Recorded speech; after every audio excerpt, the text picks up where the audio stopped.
Hello guys, good morning. मैं अरविंद कुमार गोस्वामी और किशोरी देवी शिक्षण प्रशिक्षण सेवा संस्थान के यूट्यूब चैनल में आपका स्वागत करता हूं। आज काफ़ी दिनों के बाद बीच में कुछ दूसरे कार्य की वजह से वीडियो नहीं हो पा रहा था, तो आज लगभग एक हफ्ता के बाद आप लोगों के सामने नया वीडियो आएगा। आज मैं जो पहले चैप्टर चल रहा था सेकेंड ईयर के लिए ये पेपर नंबर 9 का ये फर्स्ट यूनिट है, जिसमें विभिन्न प्रकार की हम लोग थेरेपी के बारे में जान रहे थे। अभी आज मैं फिजियोथेरेपी क्या होता है इसके बारे में आप लोगों को आज विस्तार से बताया जाएगा। इसका परिभाषा क्या है, इसका उद्देश्य क्या है, इसका दायरा क्या है और कक्षा सेटिंग में इसका तकनीक क्या है। WHO द्वारा अपनाई गई परिभाषा के अनुसार फिजियोथेरेपी चिकित्सकीय व्यायाम और भौतिक एजेंटों जैसे गर्मी, ठंड, प्रकाश, पानी, मालिश, बिजली आदि का उपयोग करके उपचार की कला और विज्ञान है। फिजियोथेरेपी क्या है कि व्यायाम और भौतिक एजेंटों जैसे गर्मी, ठंडा, प्रकाश, पानी या मालिश आदि का उपयोग करके उपचार किया जाता है। इसके अलावा फिजियोथेरेपी में मांसपेशियों की ताकत, संयुक्त आंदोलन और महत्वपूर्ण क्षमता की सीमा को ठीक करने के लिए आवश्यक हस्तक्षेप के स्तर को निर्धारित करने के लिए मैनुअल और इलेक्ट्रिकल परीक्षणों का निष्पादन शामिल है। साथ ही रिकवरी की निगरानी के लिए दैनिक सहायता भी शामिल है। फिजियोथेरेपी का उद्देश्य क्या है? दैहिक, मनोदैहिक और जैविक विकारों वाले लोगों में या जिनके स्वास्थ्य या जीवन की गुणवत्ता पर नकारात्मक प्रभाव पड़ा है, उनमें कार्यात्मक क्षमता की अधिकतम डिग्री को विकसित करना और बनाए रखना है। फिजियोथेरेपी में क्या किया जाता है कि हमारे मांसपेशियों में हमारी शक्ति है, ताकत है, उसको विभिन्न प्रकार की एक्सरसाइज के द्वारा या विभिन्न क्षमता को ठीक करके, कहीं पर फिजियोथेरेपी वाले हैं कहीं पर उंगली की नस को दबा करके या तर्जनी की नस को दबा करके बहुत सारे रोगों को ठीक करते हैं। इसका उद्देश्य क्या है? फिजियोथेरेपी का ये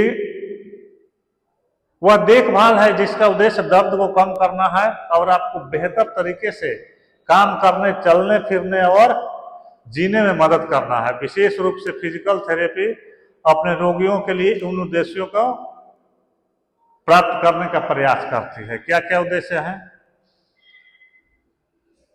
दर्द को दूर करेगा। फिजियोथेरेपी से हम दर्द को दूर कर सकते हैं। गति या क्षमता में सुधार ला सकते हैं। खेल से होने वाली चोट से बचाव या उससे उबर सकते हैं। दिव्यांगता या सर्जरी से बचाव हो सकता है। स्ट्रोक, दुर्घटना, चोट या सर्जरी के बाद पुनर्वास, फिसलने या गिरने से बचने के लिए संतुलन बनाए रखने में मदद मिलती है। मधुमेह, हृदय रोग या गठिया जैसी दीर्घकालिक बीमारियों का भी प्रबंधन हो सकता है। जन्म देने के बाद स्वस्थ हो जाना, अपने आंत्र या मूत्राशय पर नियंत्रण रखें। कृत्रिम अंग के अनुकूलन क्षमता में विकास होता है। वॉकर या छड़ी जैसे सहायक उपकरणों का उपयोग करना हम सीख सकते हैं। फिजियोथेरेपी से हम ये उद्देश्य प्राप्त कर सकते हैं। भौतिक चिकित्सा और विधियां और उपचार क्या है? पहले फिजिकल थेरेपी में क्या किया जाता है कि वह आपकी जरूरतों का आकलन करता है। सबसे पहले कहीं पर भी हम क्या करते हैं कि हमारी नीड्स क्या है, हमारी आवश्यकताएं क्या हैं, उन आवश्यकताओं का हम असेसमेंट करते हैं। दर्द, चलने फिरने की क्षमता, मेडिकल इतिहास, इस सब का विवरण लिया जाएगा। आप कितनी अच्छी तरह घूम सकते हैं, पहुंच सकते हैं, झुक सकते हैं या पकड़ सकते हैं, कितनी अच्छी तरह चलते हैं या सीढ़ियां चढ़ते हैं, सक्रिय रहते समय आपकी हृदय गति या लय कैसी है, आपकी मुद्रा और संतुलन कैसा है, इस सब का हम पहले आकलन करते हैं। उपचार में किस चीज को हम शामिल कर सकते हैं? व्यायाम या स्ट्रेचिंग। बहुत सारे एक्सरसाइज के द्वारा हम उसको ठीक करने की कोशिश करते हैं। मांसपेशियों के दर्द या ऐंठन को कम करने के लिए मालिश, गर्मी या ठंडी चिकित्सा, गर्म पानी की चिकित्सा या अल्ट्रासाउंड के द्वारा उसको ठीक करने की कोशिश हम करते हैं। कृत्रिम अंग का उपयोग करना सीखने में सहायता के लिए पुनर्वास। जैसे हमारे शरीर में कोई अंग ठीक से काम नहीं कर रहा है, किसी व्यक्ति का मान ले रहे हैं कि किसी एक्सीडेंट में, दुर्घटना में उसका पैर कट गया, तो जब उसको हम कृत्रिम अंग लगाते हैं तो वह उसका आदी नहीं होता है, उसको शुरू में कुछ परेशानी का सामना करना पड़ सकता है। तो उसके पुनर्वास में फिजियोथेरेपी के द्वारा हम सहायता कर सकते हैं। ऐसे गैजेट के साथ अभ्यास करें जो आपको चलने या संतुलन बनाए रखने में मदद करे, जैसे कि छड़ी या वॉकर। जिसके पैर वैर में चोट लग जाता है तो हम देखते हैं कि वॉकर का सहारा लेते हैं। या कुछ दिव्यांग बच्चे ऐसे होते हैं कि जो स्वयं से खड़े नहीं हो सकते हैं, तो ऐसे बच्चों के लिए वॉकर की सहायता ली जाती है और उसके साथ उनको ट्रेनिंग दी जाती है, उसके सहारे से वो चल फिर सकते हैं। फिजिकल थेरेपी के लाभ क्या है? फिजिकल थेरेपी स्वास्थ्य समस्याओं के प्रबंधन के लिए रूढ़िवादी दृष्टिकोण है और कई मामलों में डॉक्टर, स्वास्थ्य पेशेवरों द्वारा इसकी वकालत की जाने वाली पहली सहारा है। वास्तव में यह सभी उम्र के लोगों की मदद कर सकता है। कैसे लोगों की मदद कर सकता है? चिकित्सा स्थितियां, बीमारियां या चोटें हैं जो उनके नियमित रूप से चलने और काम करने की क्षमता को सीमित करती है।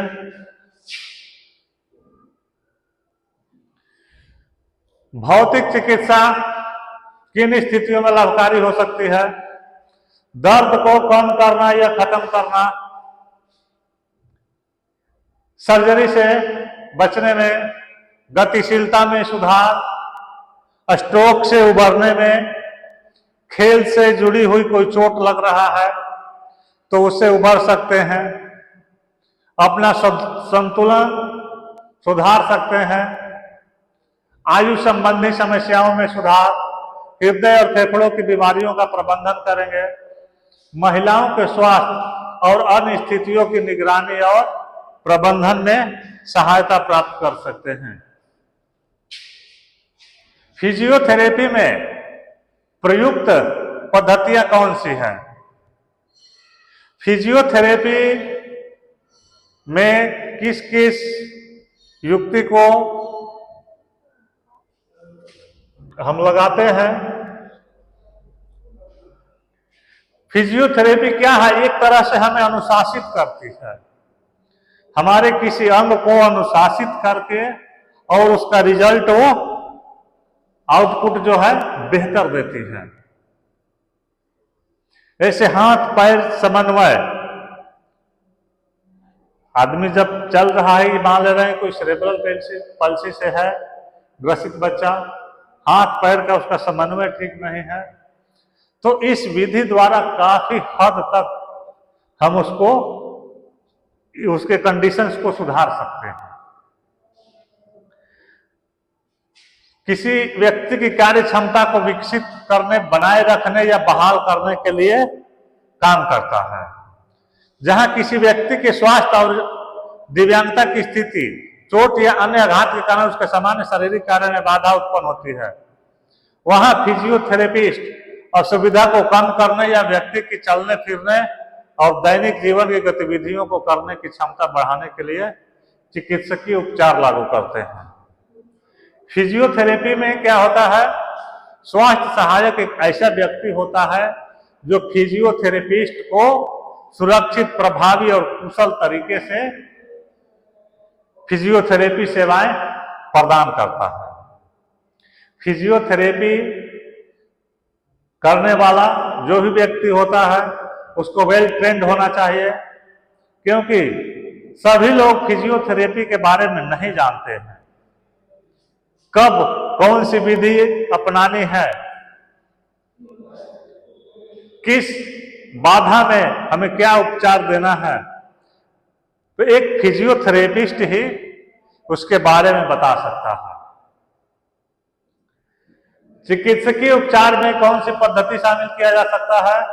चिकित्सकीय एजेंट या विधि है जिसका उपयोग किसी चोट, दिव्यांगता या विकार का इलाज करने और किसी व्यक्ति की शारीरिक और मनोवैज्ञानिक भलाई को बढ़ावा देने, बनाए रखने या बहाल करने के लिए किया जाता है। चिकित्सकीय पद्धतियों के प्रयोग से क्या हमें मदद मिलती है? दर्द या बेचैनी को हम कम कर सकते हैं, शारीरिक कार्यकलाप में सुधार तथा व्यक्ति की दैनिक जीवन की गतिविधियों को पूरा करने और जीवन की भूमिकाओं में भाग लेने की क्षमता में सुधार, स्वतंत्रता को सुगम बनाना, व्यक्ति को चोट या स्वास्थ्य और विकलांगता यानी दिव्यांगता की स्थिति के प्रभावों के अनुकूल होने या समायोजित होने में सहायता करना, ताकि वे अधिकतम कल्याण प्राप्त कर सके और अपने लक्षणों को पा सके। उसकी स्वतंत्रता में जो बाधा है उसको हम सुगम बनाएंगे। उसके शारीरिक या दैनिक कार्यकलाप में कोई बाधा पहुंच रही है, उस गतिविधि को हम फिजियोथेरेपी के माध्यम से काफी हद तक उस व्यक्ति को, उस बच्चे को हम स्वतंत्र बना सकते हैं कि स्वयं से वह अपने दैनिक कार्यों को कर सके और चोट या दिव्यांगता की स्थिति में वे अपने आप को पुनः सामान्य जीवन के जैसा, लगभग हम कोशिश करते हैं कि वो ज्यादा से ज्यादा सामान्य व्यक्ति का जैसा जीवन होता है उसके करीब पहुंचे। जितना हो सके हम सुधार उसमें करते हैं। मानकीकृत उपचार कार्यक्रम, फिजियोथेरेपी पद्धति में क्या क्या शामिल है? मानकीकृत उपचार, तापीय उपचार यानी गर्म और ठंडा के द्वारा, ऑर्थोसिस, स्प्लिंट और ब्रेसिस का अनुप्रयोग करते हैं। टेंस क्या है? Transcutaneous electrical nerve stimulation. इसमें क्या करता है फिजियोथेरेपिस्ट कि इलेक्ट्रिकल मशीनें आती है, उसके द्वारा बिजली के प्लग में जोड़ करके, बिजली के वायर में जोड़ करके, और हम क्या करते हैं, इलेक्ट्रिक की धारा को कम करके और इलेक्ट्रिक झटका भी दिया जा सकता है रोगी की अवस्था को देखते हुए, उसकी क्या नीड्स है। इलेक्ट्रोथेरेपी एजेंट्स, पैराफिन मोम स्नान, लेजर थेरेपी, अल्ट्रासोनिक थेरेपी,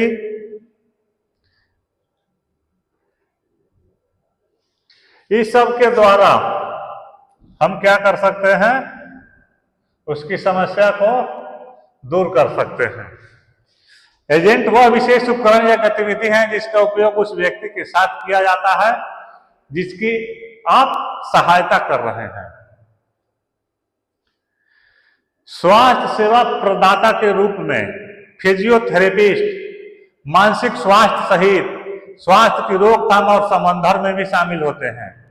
मानसिक स्वास्थ्य के बारे में व्यक्तियों को पर्याप्त जानकारी देना, और मानसिक बीमारी के बारे में गलत धारणाओं को दूर करना और आवश्यकता पड़ने पर उन्हें मानसिक स्वास्थ्य और मनोचिकित्सक के विशेषज्ञ पेशेवरों के पास भेजना उनकी जिम्मेवारी है। जैसे मान ले रहे हैं कि फिजियोथेरेपिस्ट के सामने कोई समस्या आ रही है, जैसे मानसिक समस्या है, तो उसके बारे में क्या उनकी भूमिका है कि व्यक्ति को ज्यादा से ज्यादा उनकी बीमारी के बारे में जानकारी दें, उनके मानसिक कंडीशंस के बारे में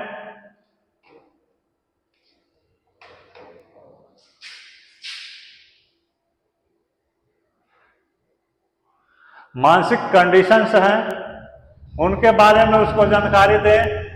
जो भी कोई गलत अवधारणा उनके सामने है तो उसमें हम उनकी मदद कर सकते हैं।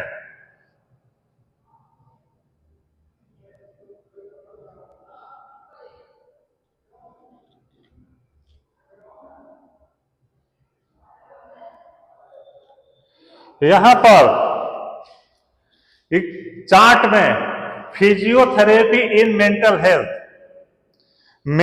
हेल्थ में फिजियोथेरेपी का कैसे हम यूज करेंगे। Relaxation, yoga and related approach, physiotherapy in old age psychiatry,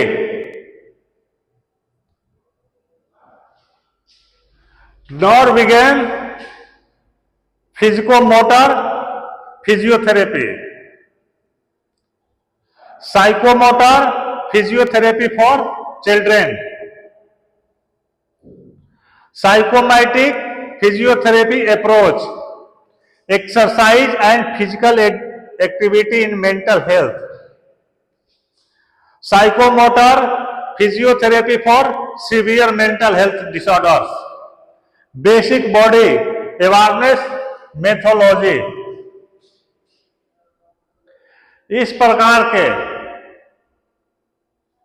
जो थेरेपी है, योगा से है या व्यायाम से है, एक्सरसाइज से है, उसको हम करेंगे। फिजियोथेरेपी इन ओल्ड एज के लिए अलग है और psychomotor physiotherapy, psychomotor physiotherapy for children के लिए है। सीवियर जो बच्चा है उसके लिए क्या है, psychomotor physiotherapy for severe mental health disorder, exercise and physical activity in mental health, psychosomatic physiotherapy approach. इनकी मदद से एक फिजियोथेरेपी अलग अलग विकार वाले लोगों का अलग अलग उपचार करता है।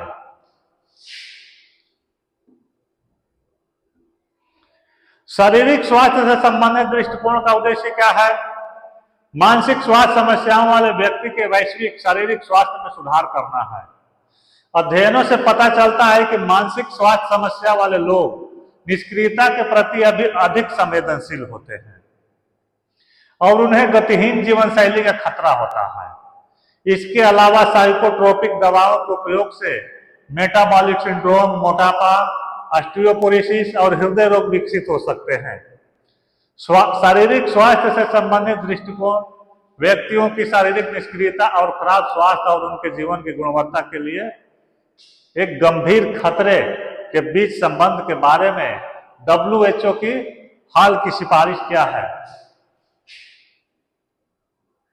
शारीरिक यानी फिजिकल स्वास्थ्य के प्रति जो समस्याएं हैं, तो इसमें मानसिक स्वास्थ्य वाले रोग ज्यादा निष्क्रियता के प्रति संवेदनशील होते हैं और उनके जीवन शैली का खतरा रहता है। इसके अलावा विभिन्न प्रकार के दवाइयों का उपयोग करने वाले लोग, जैसे मोटापा या मेटाबॉलिक सिंड्रोम, उनमें क्या चीज का खतरा रहता है? हृदय रोग, डायबिटीज, इन सब का खतरा ज्यादा होता है।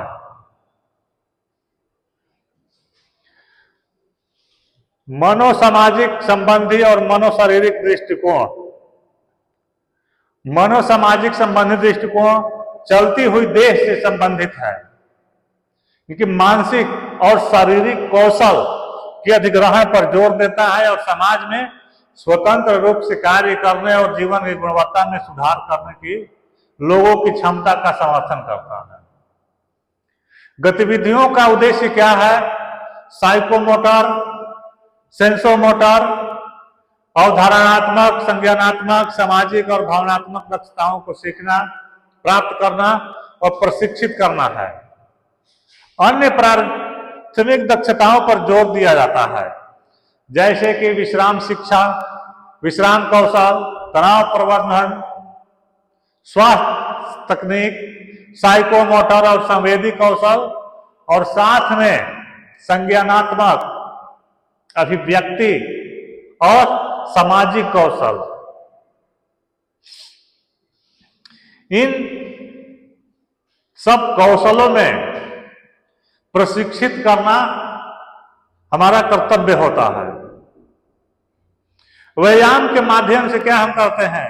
रोगी एक व्यापक दृष्टिकोण प्राप्त करते हैं और अपनी क्षमताओं का अनुभव कर सकते हैं। उनको भी लगेगा कि नहीं, हम ये काम नहीं, इससे आगे भी कर सकते हैं। उसको अच्छी तरह से ट्रेनिंग दिया जाएगा तो मानसिक स्वास्थ्य समस्या वाले जो बच्चे हैं उनको काफी मदद मिलती है, नई ऊर्जा मिलती है।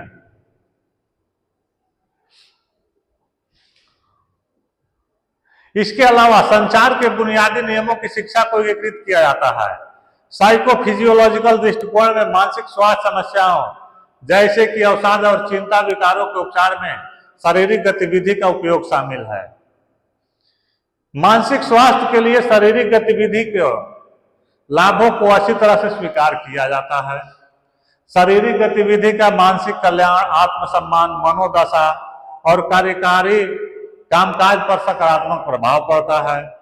इन प्रभावों के माध्यम से निराशा की ओर ले जाने वाली एक नकारात्मक प्रवृत्ति को रोका जा सकता है और अधिक संतुलित और नियमित रूप से इसको निष्पादित हम कर सकते हैं। सहन शक्ति गतिविधियां क्या है? पैदल चलना, बाइक चलाना, जॉगिंग और तैराकी। शक्ति प्रशिक्षण में क्या है? फिटनेस प्रशिक्षण और माइंडफुलनेस एक्सरसाइज। ये शारीरिक और मानसिक लचीलापन बढ़ाते हैं, नींद की गुणवत्ता में सुधार करते हैं, आत्मविश्वास, ऊर्जा, सहन शक्ति और विश्राम को बढ़ाते हैं और सामान्य रूप से शारीरिक शिकायतों को कम करते हैं।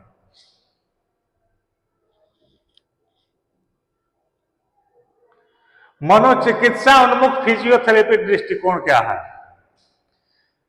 मनोचिकित्सा उन्मुख फिजियोथेरेपी दृष्टिकोण सामाजिक भावनात्मक कार्य प्रणाली को बेहतर बनाने के लिए मोटर डोमेन का उपयोग करता है। यह दृष्टिकोण कौशल के अधिग्रहण पर कम जोर देता है, लेकिन मनोसामाजिक कार्य प्रणाली के बारे में जागरूकता और परिवर्तन की प्रक्रिया को सुविधाजनक बनाने पर अधिक जोर देता है। आंदोलन गतिविधियों का उपयोग करते हुए फिजियोथेरेपिस्ट एक ऐसी सेटिंग बनाता है जो रोगियों को अपने स्वयं के कामकाज में अधिक अंतर्दृष्टि प्राप्त करने में मदद करने के उद्देश्य से एक प्रक्रिया की शुरुआत और विकास का पक्षधर है। इन गतिविधियों के दौरान रोगी को अपने आराम क्षेत्र से बाहर निकलने, बॉक्स के बाहर सोचने, नई चीजों का अनुभव कराने और अपने भीतर आत्मविश्वास को बढ़ाने और कई भावनाओं जैसे अवसादग्रस्त भावनाएं हैं, भय, अपराध बोध, क्रोध, तनाव, बेचैनी, अलगाव और असंतोष की भावनाएं हैं, इनको कम किया जाता है। निगेटिविटी जो विचार हैं, उन विचारों को से निपटने के लिए उनको आगे बढ़ाया जाता है। इसके अलावा वे अपने व्यवहार यानी आवेगों और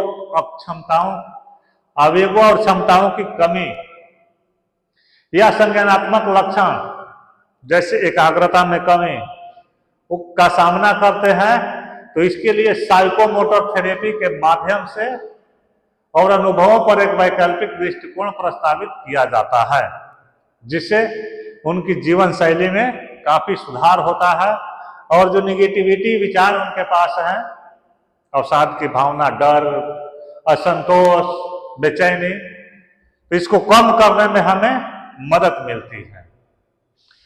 तो उस थेरेपी का नाम है साइकोमोटर थेरेपी। रोगी की वास्तविकता की धारणा के बीच एक विसंगति भी उभरती है। नतीजतन यह ध्यान रखना महत्वपूर्ण है कि यह शारीरिक गतिविधि नहीं है, बल्कि रोगी के अनुभव और आंतरिक धारणा है, जो कि उसका सेंट्रलाइज भूमिका निभाते हैं। फिजियोथेरेपी का काम जो है वो सावधानी पूर्वक मार्गदर्शन करना, प्रोत्साहन करना और एक सुरक्षित संतुलित वातावरण में रोगी को बेहतर करना, उनके व्यवहार को विकसित करने की अनुमति देना। जो व्यवहार लगता है कि उन्हें विकसित नहीं हो सकता है, वैसे भी व्यवहार को वो विकसित करते हैं। तो ये फिजियोथेरेपी का कार्य है। और फिजियोथेरेपिस्ट जो होता है, इसके लिए अलग से ट्रेनिंग दी जाती है। ये पैरामेडिकल का कोर्स भी है।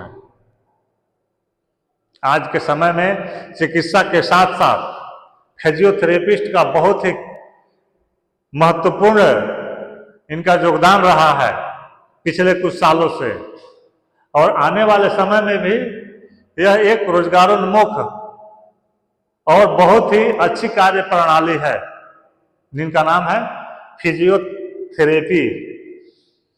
तो ये फिजियोथेरेपी के बारे में आप लोग जाने, और इसी से संबंधित ऑब्जेक्टिव क्वेश्चन आप लोगों के सामने आएगा।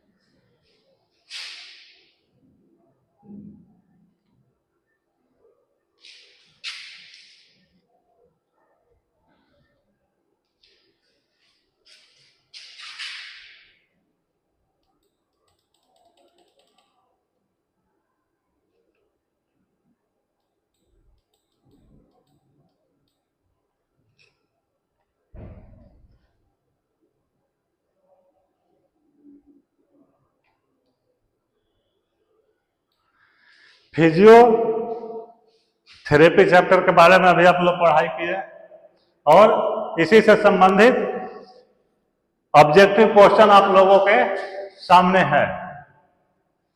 पहला क्वेश्चन क्या है? फिजियोथेरेपी के अंतर्गत कौन सी तकनीकी का उपयोग दर्द निवारण के लिए किया जाता है? दर्द निवारण के लिए फिजियोथेरेपी की कौन सा टेक्निक का उपयोग किया जाता है?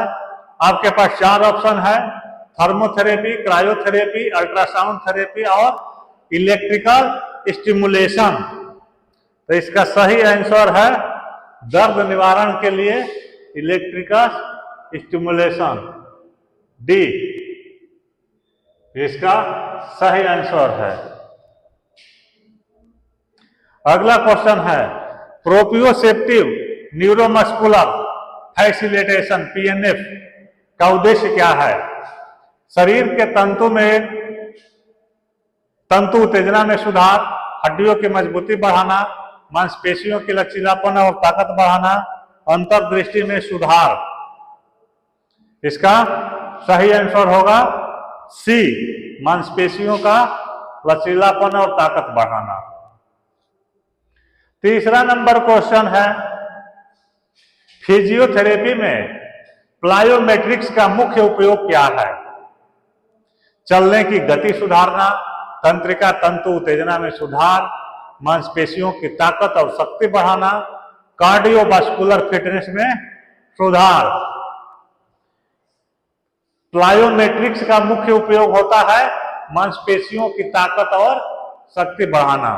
ऑप्शन सी इसका सही आंसर है।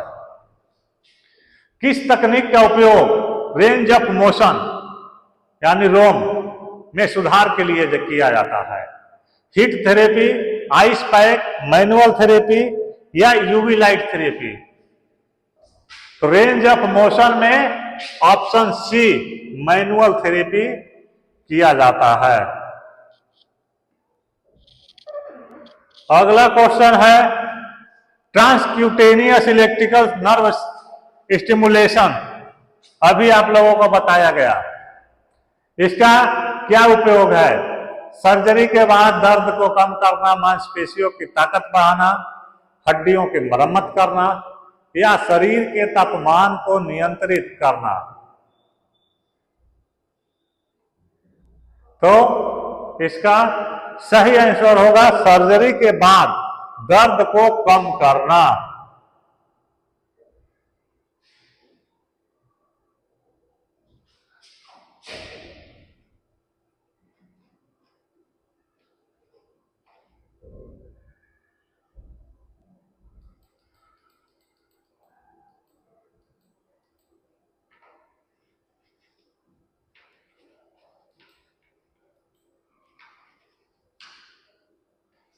अगला क्वेश्चन आप लोगों के सामने है क्वेश्चन नंबर 6।